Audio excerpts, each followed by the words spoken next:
Nabi Muhammad SAW diangkat ke Sidratul Muntaha sebagai tempat perhentian terakhir perjalanan agung beliau.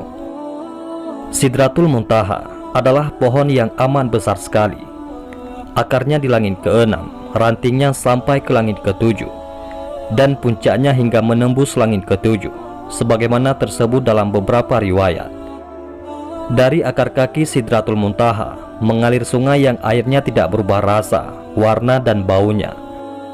Mengalir pula darinya sungai dari susu yang tidak berubah rasanya, serta mengalir pula sungai arak yang lezat untuk diminum, dan mengalir pula sungai dari madu yang murni. Orang yang berkendara akan berjalan terus tanpa henti di bawah naungan Sidratul Muntaha selama 70 tahun. Buahnya menyerupai kelapa, namun sangat besar sekali. Daunnya bagaikan telinga gajah yang sehelai daunnya hampir menutupi umat ini. Di dalam riwayat, satu helai daunnya dapat menaungi semua makhluk, dan di setiap daunnya ada malaikat. Maka tiba-tiba daunnya diselimuti dengan berbagai macam warna yang indah yang tidak dapat digambarkan. Dan seketika itu daunnya berubah menjadi yakut dan zamrud. Dan sungguh tidak ada seorang pun yang dapat menggambarkannya. Padanya terdapat belalang-belalang dari emas. Pada akarnya mengalir 4 sungai, 2 sungai batin dan 2 sungai zahir. Nabi SAW bertanya, "Wahai Jibril, sungai-sungai apakah ini?" Malaikat Jibril menjawab, "Kedua sungai batin ini adalah 2 sungai di surga, dan 2 sungai zahir ini adalah sungai Nil dan Al-Furat." Dalam riwayat lain disebutkan bahwa akarnya terdapat mata air yang mengalir yang bernama Salsabila.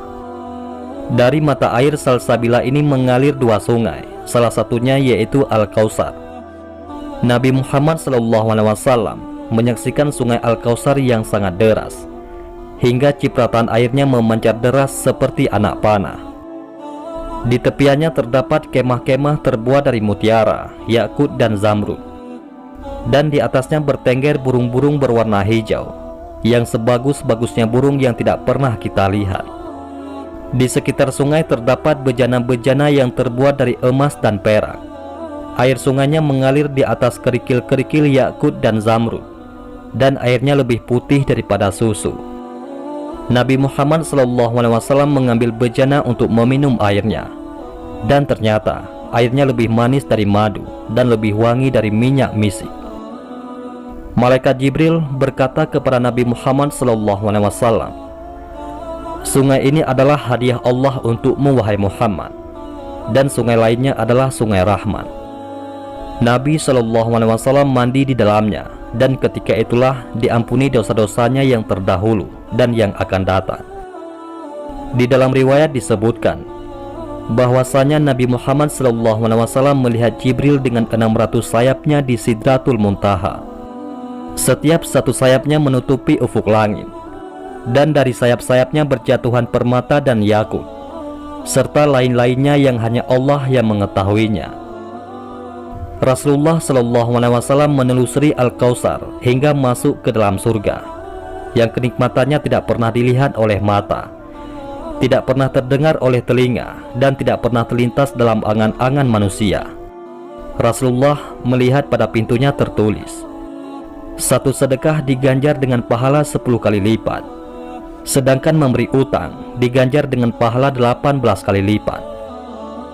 Rasulullah SAW berkata, "Wahai Jibril, mengapa memberi utang lebih utama daripada memberi sedekah?"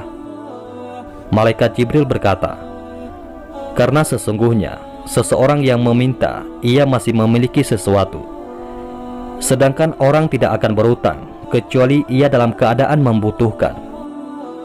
Ketika melanjutkan perjalanan, Nabi menyaksikan sungai dari susu yang tidak berubah rasanya, sungai dari arak yang melezatkan bagi peminumnya, dan sungai dari madu murni. Di tepian sungai itu terdapat kubah-kubah dari permata, dan terdapat buah delima yang sangat besar, seperti sebuah ember besar.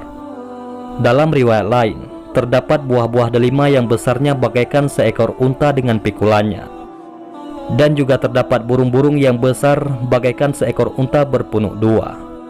Abu Bakar berkata, "Wahai Rasulullah, sungguh burung-burung itu sangat dimanja dan merasakan kenikmatan."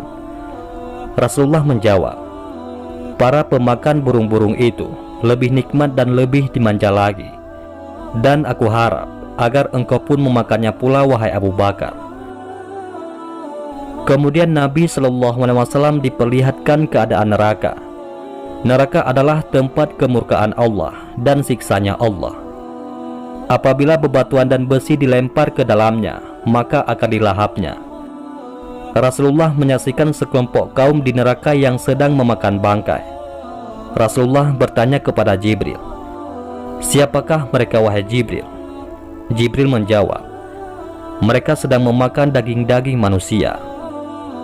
Nabi SAW menyaksikan malaikat penjaga neraka seperti lelaki bermuka garang, yang kemurkaan dan dendam sangat terlihat di wajahnya.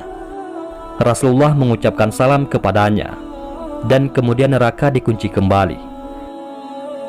Ketika Rasulullah SAW diangkat ke Sidratul Muntaha, beliau diselimuti awan yang berwarna-warni. Itulah tempat terakhir Jibril menemani Rasulullah SAW. Rasulullah kemudian diangkat ke tempat sangat tinggi, hingga Nabi mendengar suara goretan Al-Qalam, yakni pena yang menulis segala apa yang ada di alam semesta. Rasulullah SAW melihat seorang lelaki yang samar-samar di balik cahaya Arash. Rasulullah bertanya, "Siapakah gerangan orang itu?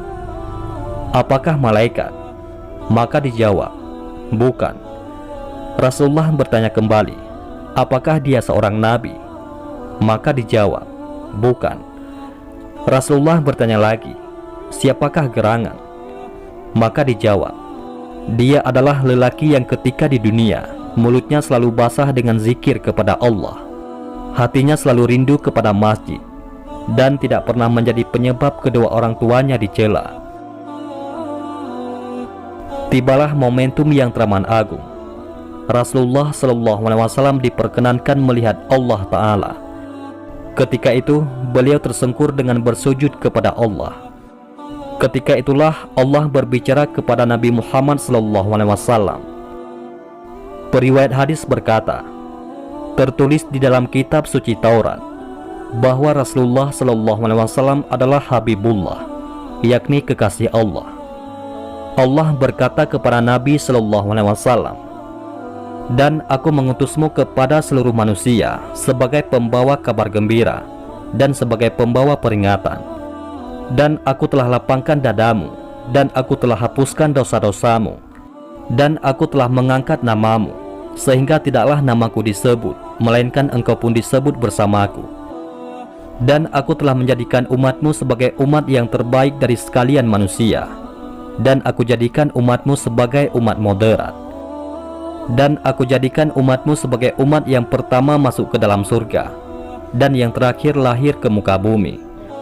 Dan aku telah menjadikan umatmu tidak diperbolehkan pada mereka berkhutbah, hingga mereka bersaksi bahwa engkau adalah hambaku dan utusanku. Aku telah menjadikan dari umatmu sekelompok kaum yang hati mereka adalah tempat menampung kitab suci mereka. Dan aku telah menjadikan engkau sebagai nabi yang pertama diciptakan dan terakhir diutus, serta yang pertama dibangkitkan untuk hari pengadilan. Dan aku berikan kepadamu surat Al-Fatihah yang tidak pernah aku berikan kepada seorang nabi sebelummu. Dan aku berikan kepadamu penutup surat Al-Baqarah yang merupakan harta karun di bawah Arash, yang tidak aku berikan kepada seorang nabi pun sebelummu. Dan aku berikan kepadamu Al-Kautsar, dan aku berikan kepadamu 8 karunia, yaitu Islam, hijrah, jihad, sedekah, puasa Ramadan, amar ma'ruf dan nahi mungkar. Dan pada hari aku menciptakan langit dan bumi, aku wajibkan atasmu dan atas umatmu 50 kali sholat. Maka dirikanlah olehmu dan oleh umatmu. Kemudian tersingkaplah dari Rasulullah SAW awan indah yang menyelimuti dirinya. Jibril meraih tangan Rasulullah untuk menuntunnya kembali. Maka mereka kembali dengan cepat. Di perjalanan pulang, mereka melewati Nabi Ibrahim alaihissalam, dan Nabi Ibrahim tidak berucap sesuatu apapun. Mereka melalui Nabi Musa. Rasulullah berkata, "Sungguh, Nabi Musa adalah sahabat terbaik untuk kalian." Nabi Musa berkata kepada Nabi Muhammad SAW, "Apa yang kamu lakukan selama di perjalanan ini, wahai Muhammad? Dan apa yang diwajibkan Tuhanmu kepadamu dan kepada umatmu?" Nabi Muhammad SAW menjawab, "Diwajibkan kepadaku dan umatku 50 sholat sehari semalam." Maka Nabi Musa berkata, "Kembalilah kepada Tuhanmu dan mintalah keringanan untukmu dan untuk umatmu, karena sesungguhnya umatmu tidak akan mampu untuk menjalankan perintah itu. Sungguh, aku lebih berpengalaman terhadap manusia sebelummu, dan aku telah menguji Bani Israel serta membujuk dan membimbing mereka dengan ketekunan dan ketelitianku untuk menjalankan perintah Allah yang lebih ringan dari apa yang diperintahkan Allah kepadamu dan umatmu. Namun mereka tidak mampu menjalankannya hingga mereka meninggalkannya. Dan sungguh, umatmu lebih lemah badannya, fisiknya, hatinya, pandangannya, serta pendengarannya." Maka Nabi SAW menoleh kepada Jibril berharap bimbingannya. Maka Jibril memberi isyarat kepadanya, "Jika engkau berkenan, maka kembalilah dan mohonlah keringanan dari Tuhanmu." Maka Nabi Muhammad kembali dengan cepat hingga Nabi sampai ke Sidratul Muntaha. Maka awan itu kembali menyelimutinya dan Rasulullah bersujud kepada Allah. Kemudian Nabi berkata, "Wahai Tuhanku, ringankanlah untuk umatku, karena mereka adalah umat yang paling lemah." Allah berfirman, "Aku ringankan atas mereka 5." Kemudian awan itu tersingkap dan Nabi Muhammad kembali kepada Nabi Musa. Beliau berkata, "Telah dikurangkan untukku dan umatku 5." Maka Nabi Musa berkata, "Kembalilah kepada Tuhanmu dan mintalah keringanan lagi, karena sesungguhnya umatmu tidak akan mampu." Maka Rasulullah SAW terus bolak-balik meminta keringanan kepada Tuhannya, dan setiap kali Allah mengurangi 5 hingga tidak tersisa kecuali 5 waktu sholat. Maka Allah berkata kepadanya, "Wahai Muhammad." Nabi SAW menjawab, "Labbaik wa sa'daik, aku senantiasa memenuhi panggilanmu." Allah Ta'ala berkata, "Itulah sholat yang 5 waktu sehari semalam. Setiap sholat dihitung sebagai 10 sholat, sehingga semuanya genap 50. Tidaklah akan berubah ketentuanku, dan tidaklah dihapus kitabku, yakni yang tertulis dalam ketentuanku. Barang siapa yang bertekad melakukan suatu kebaikan, namun dia tidak jadi melakukannya, maka ditulis baginya 1 kebaikan. Tetapi jika dia melakukannya, maka ditulis baginya 10 kebaikan. Barang siapa yang bertekad melakukan suatu keburukan, namun tidak jadi melakukannya, maka tidak ditulis suatu apapun atasnya. Dan apabila ia melakukannya, maka ditulis baginya 1 keburukan." Nabi Muhammad SAW mengabarkan kepada Nabi Musa tentang apa yang Allah tetapkan. Namun Nabi Musa bersikeras dan berkata, "Kembalilah kepada Tuhanmu dan mintalah keringanan lagi, karena sungguh umatmu tidak akan mampu." Nabi Muhammad berkata, "Wahai Musa, aku telah berkali-kali menghadap kepada Tuhanku hingga aku malu kepadanya, dan sungguh aku ridha dan puas menerima ketentuan Tuhanku." Maka terdengar seruan, "Sesungguhnya aku telah menetapkan ketentuanku dan aku telah meringankan atas hamba-hambaku." Maka Nabi Musa berkata, "Allah, kalau begitu, maka turunlah engkau dengan menyebut nama Allah." Di perjalanan pulang, Nabi Muhammad SAW tidak melewati perkumpulan para malaikat, kecuali mereka berkata, "Hendaklah kamu perintahkan umatmu untuk hijabah, yakni bekam." Di perjalanan pulang, Nabi bertanya kepada Jibril, "Wahai Jibril, tidak ada seorang pun dari penduduk langit yang aku jumpai, melainkan ia pasti menyambutku dengan meriah, dengan senyuman manis, salam dan doa, kecuali 1 orang. Ketika aku menemuinya dan mengucapkan salamku untuknya, dia hanya sebatas menyambutku, menjawab salamku, dan mendoakanku. namun sama sekali tidak tersenyum dan tertawa untukku. Kenapa wahai Jibril? Maka Jibril berkata, dia adalah malaikat Malik, malaikat penjaga neraka. Dia tidak pernah tersenyum sejak diciptakan. Kalaupun dia dapat tersenyum untuk seseorang, maka dia hanya akan tersenyum kepadamu. Pada saat turun dan sampai ke langit dunia, Rasulullah melihat ke bawah, dan beliau melihat asap yang mengepul, kabut dan suara-suara yang berisik. Maka Nabi bertanya, apa ini wahai Jibril? Malaikat Jibril menjawab, ini adalah para setan. Mereka menghalangi pandangan manusia supaya tidak berpikir tentang kerajaan langit dan bumi.